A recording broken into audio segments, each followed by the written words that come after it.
Ponto de partida de sexta-feira está no ar. E como vocês sabem, na sexta-feira não tem teleprompter, não tem roteiro, sou eu, são vocês, são as reclamações, as contestações, as críticas, os comentários. Às vezes tem até, imagina só, elogio que vocês me fazem ao longo da semana. Uma semana encurtada, naturalmente, porque como eu estava de férias, eu tirei uma semana de férias.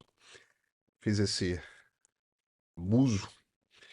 Como eu estava de férias, só teve ponto de partida na quarta-feira, em que eu tratei dos memes do ministro Fernando Haddad e das circunstâncias todas envolvendo esses memes. Tem umas críticas interessantes nos comentários que eu quero abordar, mas antes de tudo eu quero falar sobre inteligência artificial. Aproveitando que a gente só tem um ponto de partida, a gente aqui no meio está acompanhando essa discussão de inteligência artificial desde o início. Eu, como jornalista, sou jornalista de tecnologia, cubro tecnologia há 30 anos. Essencialmente, eu comecei minha carreira escrevendo sobre tecnologia e morei 3 anos no Vale do Silício e tal. Quer dizer, isso, no fim das contas, acaba fazendo muito parte da minha vida, do meu cotidiano. Eu sou muito fascinado pela indústria de tecnologia. E inteligência artificial tem uma característica muito particular.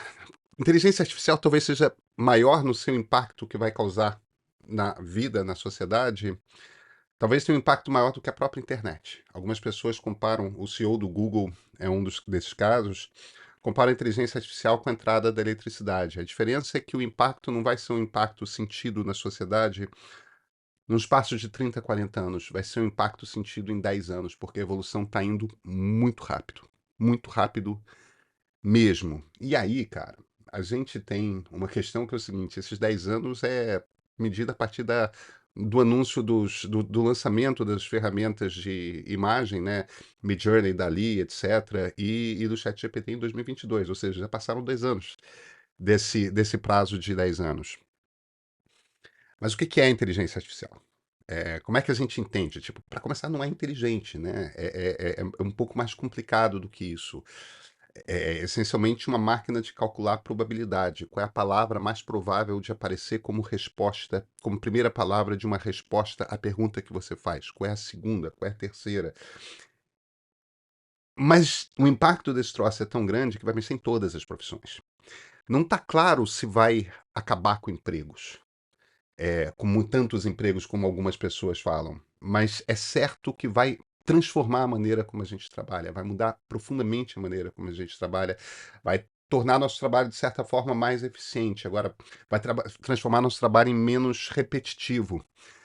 E isso vai exigir de nós trabalhos cada vez mais criativos, porque a inteligência artificial não é capaz de trazer criatividade.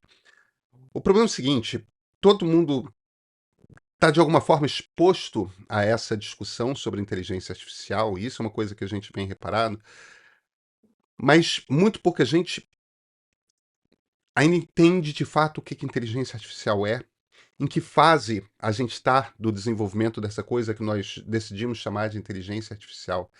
E que tipo de impacto esse tipo tem, por exemplo, na geopolítica. Estados Unidos e China entraram numa guerra fria de verdade, disputando essencialmente o desenvolvimento dessa tecnologia. Agora, quem que está na frente? Como é que você diz que um está na frente do outro? E isso vale um pouco para as empresas. Essas empresas, como é que você avalia quem está na frente e quem está atrás? Como é que, no fim das contas, o que a gente estava percebendo era, existe uma questão aí que é, tá todo mundo de alguma forma exposto, todo mundo já de alguma forma brincou com o chat GPT e o entende talvez como uma curiosidade. Algumas pessoas já começaram a incorporar ferramentas de inteligência artificial no seu trabalho. Olha, eu trabalho hoje com o Notebook LM do Google e o ChatGPT abertos todo dia. Eu já não sei mais trabalhar sem. Não tem um ponto de partida, mas faz um mês que eu não esteja com o Notebook LM com pacote imenso de papers de cientistas políticos, de artigos de jornal ali na memória dele, e eu vou construindo o meu raciocínio através de perguntas que eu faço para o Notebook LM e ele consulta aquela base de dados que eu montei e vai me respondendo. e tornou meu trabalho muito mais fácil e, ao mesmo tempo, eu percebo nitidamente muito mais profundo, porque porque eu estou extraindo informação de muita qualidade de uma gama muito maior de fontes que eu manualmente não conseguiria. Eu não conseguiria ler tantos papers, como eu sempre li, tá? Mas na quantidade que eu estou conseguindo trabalhar, não era, não era factível. Então, gente, vocês não têm noção de como que isso muda todos os nossos trabalhos, não importa que trabalho a gente faz. O ponto é, a gente percebeu que a informação a respeito de inteligência artificial não está igualmente distribuída e achamos que era importante, não. A gente precisa ajudar os nossos leitores, quem usa o meio, quem conta com o meio para organizar o mundo, e essa é a nossa missão, né? Para si, quem conta com o meio para organizar o mundo para si, a gente precisa ajudar essas pessoas. Então, agora, segunda-feira, dia 29, a gente vai lançar gratuitamente para todos os assinantes premium um produto novo que é o Meio Perspectiva IA.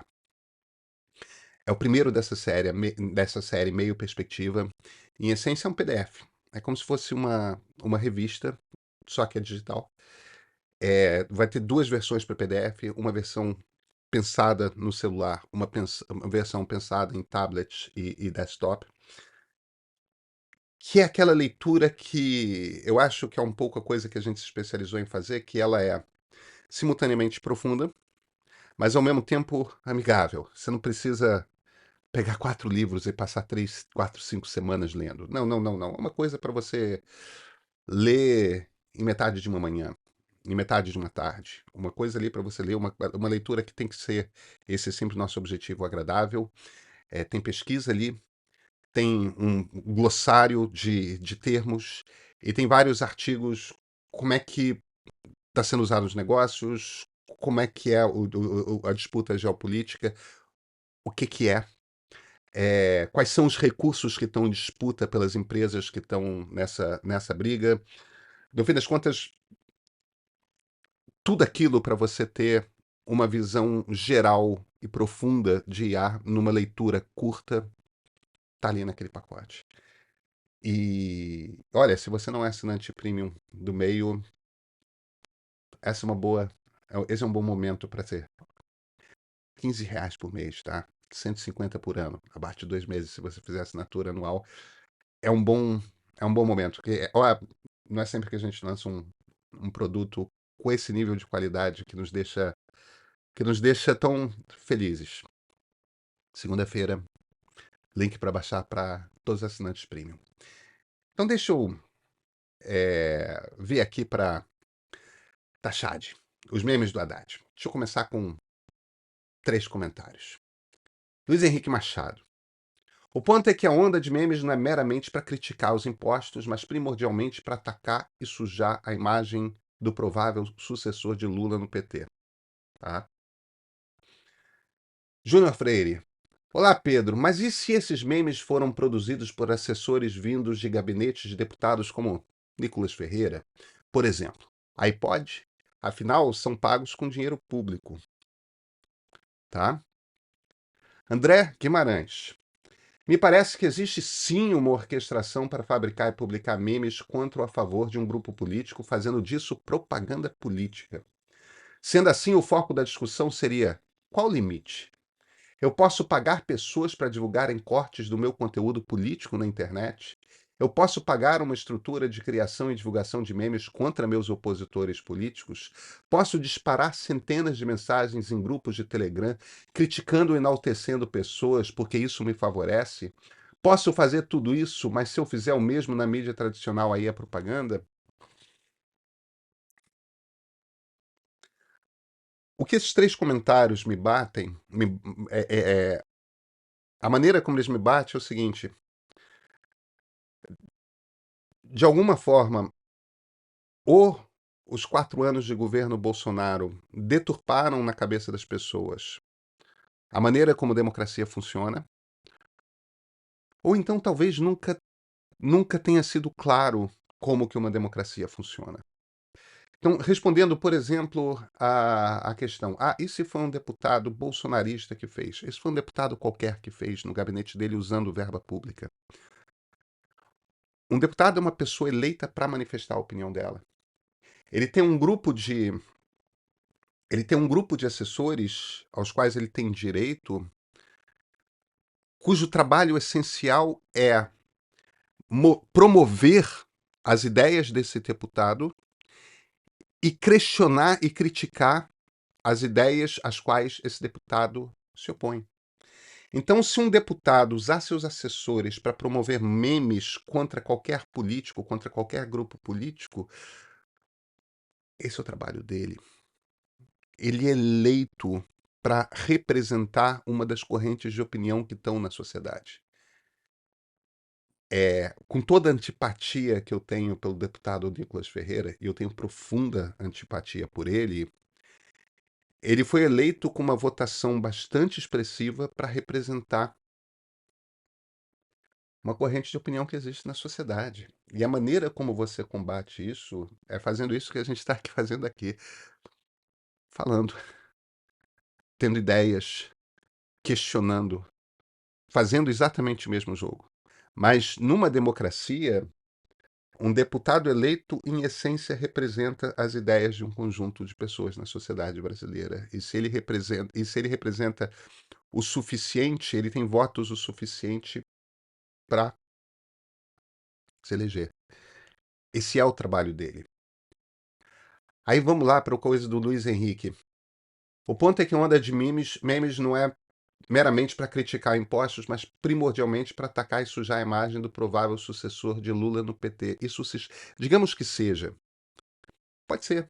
Pode ser que algumas das pessoas que tenham feito esses memes, talvez até a maioria, quisessem, em essência, bombardear o ministro Fernando Haddad, que é um ministro que eu respeito particularmente dentro desse governo, tá? De novo, isso é uma democracia. Você pode bombardear a imagem de um político. Você pode questionar as decisões de um político. Você pode criticar as ideias e opiniões e ações de um político. Você pode trabalhar para, através de um discurso, através da maneira como você organiza ideias, seja através do humor, seja através de uma crítica mais dura, não importa muito, você pode bombardear a imagem de um político. Nós, jornalistas, fazemos isso a toda hora. É assim numa democracia. Pode. É assim que funciona. A ação da política inclui atacar e questionar ações, ideias, opiniões de políticos. Tá tudo certo, gente. Não tem nada de errado. É assim que o sistema funciona. Me parece que existe sim uma orquestração para fabricar e publicar contra ou a favor de um grupo político. Qual o limite? Como assim limite? O limite é o seguinte: no momento que você mentir, não tem nada a ver com emitir uma opinião. Você pode considerar que os impostos no Brasil sejam altos ou baixos, isso é opinião. Você pode considerar que o Haddad tem uma ação política pró-imposto, uma ação política anti-imposto. Isso é uma opinião. Se você disser que o Haddad matou alguém, aí você está mentindo, você está caluniando, e isso é um problema. Isso não pode. Mas o ponto é, enquanto crítica, não importa se é na mídia tradicional, não importa se é nas novas mídias digitais, você pode. De alguma forma, vocês perderam a noção de como é que uma democracia funciona. A gente precisa urgentemente que os democratas voltem a considerar democracia normal. E o embate que existe entre forças políticas e ideias numa democracia normal. Porque uma democracia é um mecanismo que nós desenvolvemos para que uma sociedade possa fazer sua autogestão. E você só consegue fazer autogestão, ou seja, nós escolhermos quem manda, nós escolhermos quem legisla através do voto, se nós compreendermos que existem correntes de opinião distintas e que a gente precisa permitir, percebe, esse esse embate entre essas correntes. É para isso que uma democracia funciona, tá certo?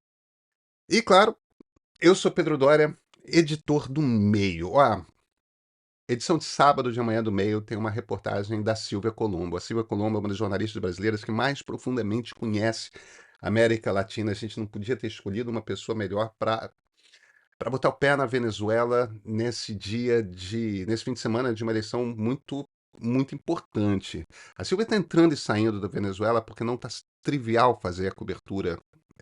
O regime está fechado, está muito fechado. E está muito fechado por uma razão, tá? As pesquisas estão apontando para uma derrota acachapante de Nicolás Maduro. E o tipo de corrupção eleitoral, o tipo de manipulação de voto que houve nas últimas 3, 4 eleições na Venezuela, provavelmente não vai ser suficiente para virar o jogo e promover uma vitória do Maduro. Eles precisariam, se as pesquisas estiverem corretas, não tem motivo para a gente achar que não estão, eles precisariam de, de um tipo de fraude eleitoral num nível jamais visto, padrão Saddam Hussein no Iraque com 93% dos votos a favor, esse tipo de coisa. E não está claro se isso vai ser possível na Venezuela. Existe a expectativa de violência após uma derrota do Maduro. O que está acontecendo lá? Enfim, a Silvia, a gente está muito feliz porque eu acho que não teria pessoa melhor para escrever sobre o que está acontecendo na Venezuela nesse momento do que a Silvia Colombo. Sabe aquela assinatura que você vai fazer para ter acesso ao Meio Perspectiva IA? É a mesma assinatura. Se você faz hoje, já recebe amanhã esse material da Silvia. E, e a gente está num bom momento aqui no meio, hein? Este é o ponto de partida de sexta-feira.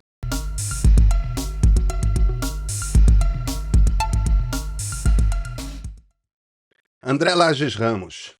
Tem que taxar mesmo, taxar os mais ricos. Os mais não pagam impostos no Brasil. Brasil é um paraíso fiscal para os ricos. Quem paga imposto no Brasil são os mais pobres. Portanto, mais importante que perguntarmos se devemos ou não taxar, devemos nos perguntar quem estamos taxando. BP Atroc, ou BPatroc. Pedro, para variar, gostei da sua análise, mas acho que você podia ter aproveitado a polêmica do Taxade para falar um pouco mais sobre a questão da nossa justiça tributária no Brasil. Tenho a impressão de que esse debate está praticamente interditado, no sentido que quase ninguém da grande imprensa os coloca em pauta.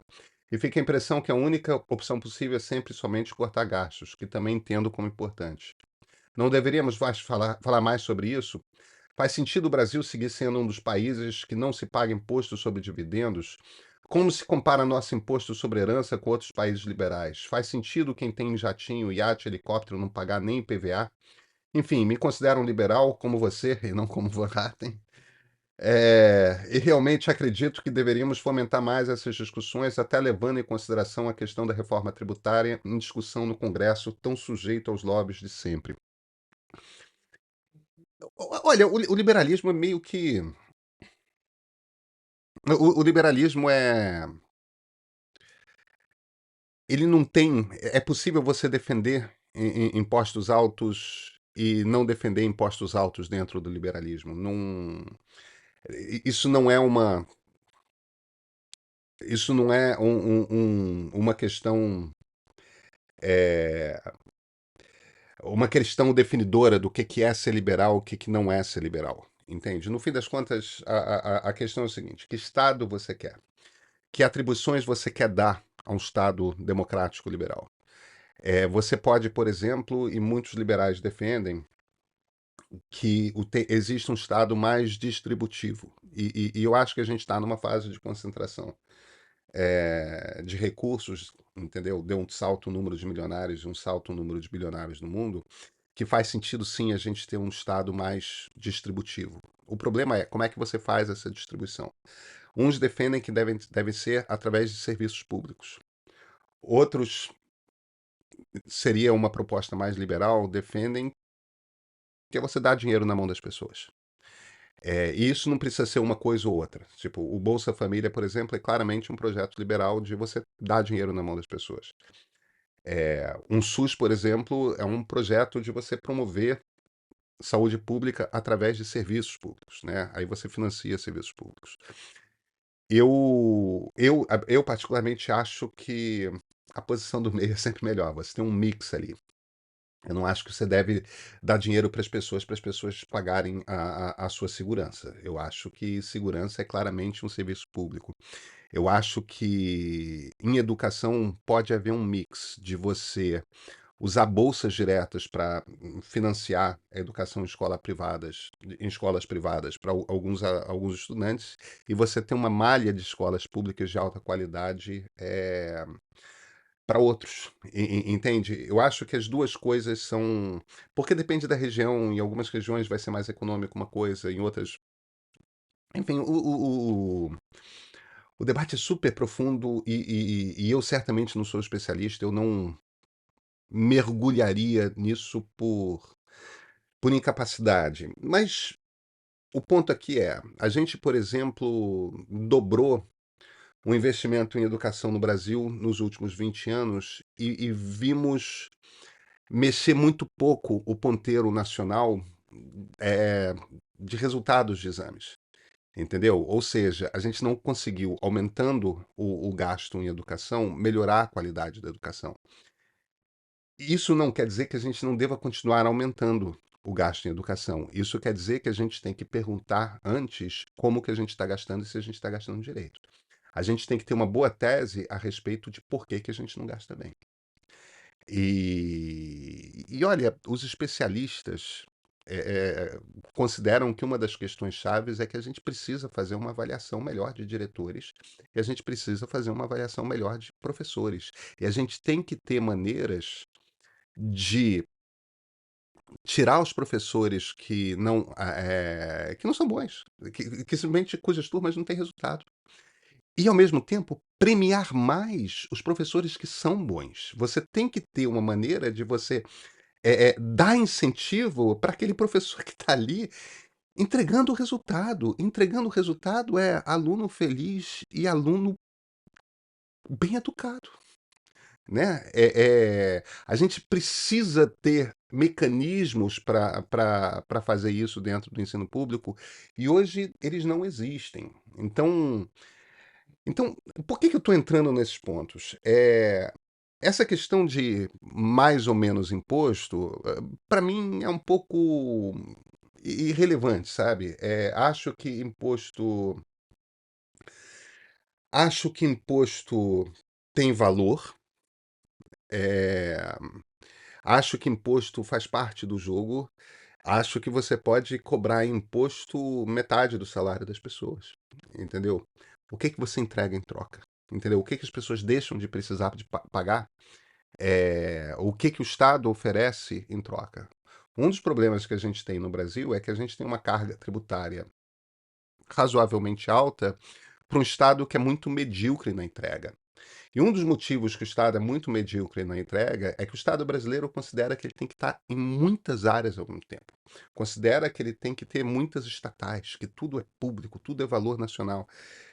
E isso quer dizer que sobra menos dinheiro e menos foco por parte da administração do Estado para serviços que são de fato essenciais, como segurança, como saúde, como educação. Não estou dizendo que sejam os únicos. A gente pode chegar à conclusão de que outros têm. E aí, quando a gente começa a entrar em que impostos a gente cobra das pessoas, eu tenho zero problema de cobrar imposto sobre herança. Eu acho que precisa ter imposto sobre herança. Acho até que imposto sobre herança é uma área espetacular para você distribuir. Agora, eu também não tenho nenhum problema com taxar dividendo. Acho que tem que taxar. O ponto aqui fundamental é o seguinte: o Brasil não é um paraíso fiscal para quem é rico. Paraíso fiscal é outra coisa e existem no mundo. E tem um limite para você começar a cobrar imposto de ultra rico pelo seguinte: justamente porque paraísos fiscais existem. E se você começa a tornar muito inóspita a vida de quem tem, tipo, se você começa a cobrar muito de quem tem muito dinheiro, o movimento de tirar esse dinheiro do país é muito fácil. Então, esse equilíbrio é um equilíbrio difícil para a maior parte dos países. Um dos projetos, uma das propostas que o governo Lula tem é de combinar com os países do mundo, e isso é uma proposta que está sendo levada ao G20, de haver uma taxa mínima de imposto que todos os países vão combinar, todas as grandes economias vão combinar de ter para ultra-ricos. Por que isso? Porque se você tem um acordo entre os países, aí esse movimento de você começar a tirar dinheiro começa a perder sentido. Não adianta, você vai ser taxado. Entende? Agora, tem uma questão aí que é uma questão importante, que é o seguinte: isso não tem nada a ver com cobrar imposto de avião, de helicóptero, de dividendo. Porque é óbvio que tem que cobrar. É o tipo de lobby que. Aquela coisa, né? Não vamos cobrar, porque aí é Embraer, empresa nacional tal. Os argumentos desenvolvimentistas são bem malucos para esse tipo de coisa. É, e são super aproveitados. Gente, desenvolvimentismo bota dinheiro no bolso de gente rica, tá? Desenvolvimentismo não promove desenvolvimento do Brasil. A gente tenta desenvolver o Brasil, a gente tenta desenvolver indústria nacional há 70 anos com desenvolvimentismo, e a entrega que a gente tem é muito pequena. Aí o pessoal fica falando, não, mas a Coreia, não, mas a China. A China fez em 20 anos. A gente tenta 70 e não consegue. Entende? A gente faz, o que a gente faz é dar isenção para gente rica, é botar dinheiro no bolso de gente rica e punir gente pobre que não pode comprar computador estrangeiro, que não pode comprar produtos de consumo estrangeiro porque é sobretaxado, então tem que comprar coisa medíocre nacional, na maior parte dos casos. Entendeu? Para cada Embraer tem a indústria de informática inteira brasileira e a impossibilidade de gente pobre ter acesso a equipamento e tecnologia no Brasil, entende? Então tem uma discussão para a gente ter a respeito desse negócio. Mas voltando, ninguém faz a conta quando. Ah, tem que taxar os ricos, blá blá blá blá blá blá. Tá certo. E em princípio, tô ok aí com isso. A grana que dá é pequena, tá? É bem pequena. Alexandre Martins. Mas e o lobby de empresários que financiam campanha de deputados e são a favor do aumento de impostos de importação? Cadê o meme desse pessoal? Uma coisa é certa, a medida é altamente impopular e pode custar uma futura tentativa de reeleição. Alexandre, puxa a corrente de memes. Eu concordo, cara. Eu super concordo. Mas a questão, no fim das contas, é o seguinte: como é que uma onda de memes se propaga? Quando bate nas pessoas. Entendeu? Quando de alguma forma toca nas pessoas.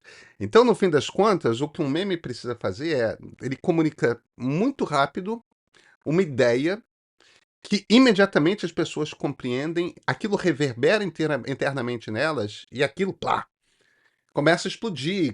E um bando de gente começa a fazer sua versão. Tem uns malucos que fazem 20, 30, 100 versões, entendeu? Principalmente gente jovem que tem mais tempo em casa, ou então gente que está desempregada, sei lá.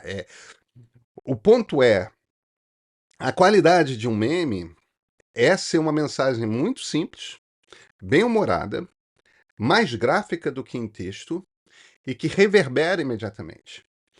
É, o desafio é fazer o primeiro. O desafio, a criatividade é fazer o primeiro. Quando aquela mensagem cola e reverbera, ela se espalha. Esse é o truque de memes. Tem uma quantidade muito grande de gente nos comentários, assim, tipo, se virando para mim, ah, tolinho, é claro que foi orquestrado, tudo mais. Gente, duas coisas. Primeiro, tem cientista social que estuda isso e que estuda esse troço a sério. Nenhum deles está dizendo que foi orquestrado.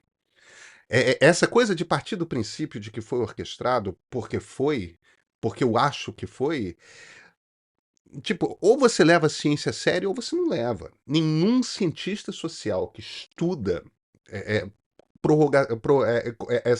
essa coisa de comunicação na internet, propagação de informação na internet, nenhum deles está dizendo que foi orquestrado. Não existe, esses indícios não estão lá. Agora, independentemente disso, mesmo que fosse orquestrado para ganhar viralização, para estar no zap de todo mundo, tudo mais, tem que reverberar a mensagem. E essa mensagem reverberou. E esse é o problema com o qual o governo tem de lidar. O pessoal do Trump tentou transformar um discurso da Kamala Harris de 2 anos atrás, dizendo que, não, minha mãe falava, você acha que você nasceu de onde? De um coqueiro? Que você caiu do alto de um coqueiro? Entendeu? Ela é do Caribe, né? Então essa referência, essa expressão, uma expressão que parece que é popular no Caribe. Tá? Bateu ali os trumpistas tentaram usar isso contra a Kamala Harris, ela pegou esse negócio e transformou numa coisa de ela é cool. E colou. E funcionou. Entende? O governo devia ter tido a habilidade de perceber que a onda estava começando a crescer e tentar. E eu não sei fazer isso, eu sou jornalista, não sou comunicador político. Mas tentar pegar esse negócio e taxar demais isso, taxar demais aquilo, entendeu? O que vai me entregar?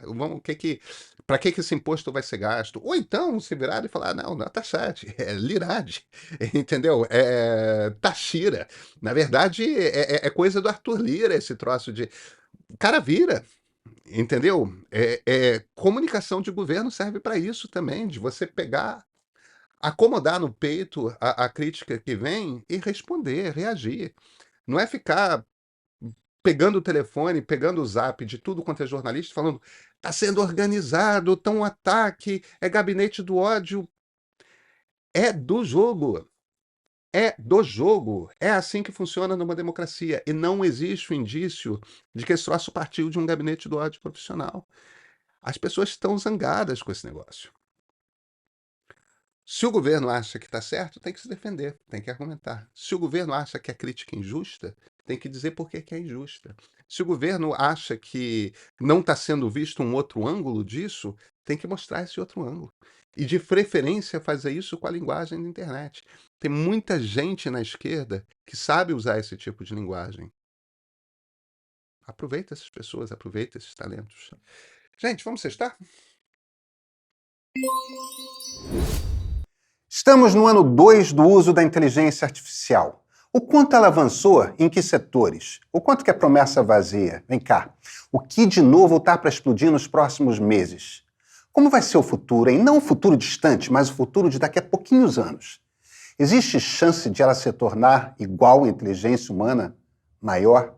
Nós estamos para lançar o Meio Perspectiva IA, uma edição especial que inclui uma pesquisa de uso da tecnologia, artigos que revelam o que está acontecendo e um webinar. Todo esse conteúdo vai poder ser acessado, assistido e baixado pelos assinantes premium do Meio. Ainda não é premium? Então aproveita essa oportunidade. Quer saber mais sobre inteligência artificial? No próximo dia 29, às 19 horas, eu vou dar um webinar gratuito sobre IA. Para participar, se inscreva agora no nosso site. É grátis. Até lá.